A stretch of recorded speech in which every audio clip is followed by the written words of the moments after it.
My name is Alfie, and I started here about 4 years ago. I did massage therapy in the spa industry for about 10 years and decided I needed something more. Went to nursing school and got my bachelor's degree, and I've been here ever since.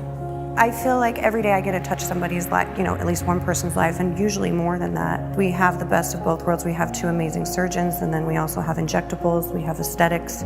So we have everything from surgery to Botox to facials. The best thing about Utah Facial Plastics is we're a family, and our patients are a family. I mean, it's just a great place to work with great people. I love every single soul that I work with. One of the most popular treatments that I give is lip augmentation, where we plump the lips, and we can do a very wide variety of that. It's great because it's one of the things that changes the face and makes people feel younger and look younger.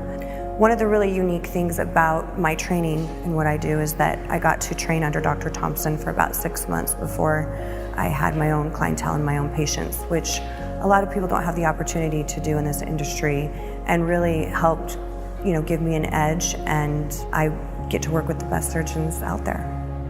They deal with the neck up every day, all day. So all of our patients trust them, I trust them, I can go to them in the next room, they're always available, and they're just the most amazing, sweetest guys you could work for. We have people call and you get a free consultation, and then we can discuss what your goals are. We're always there to help people figure out what they need. Really just wanted to be back in the beauty industry, helping people feel good and look good. And it's nice to see that I can do that for other people.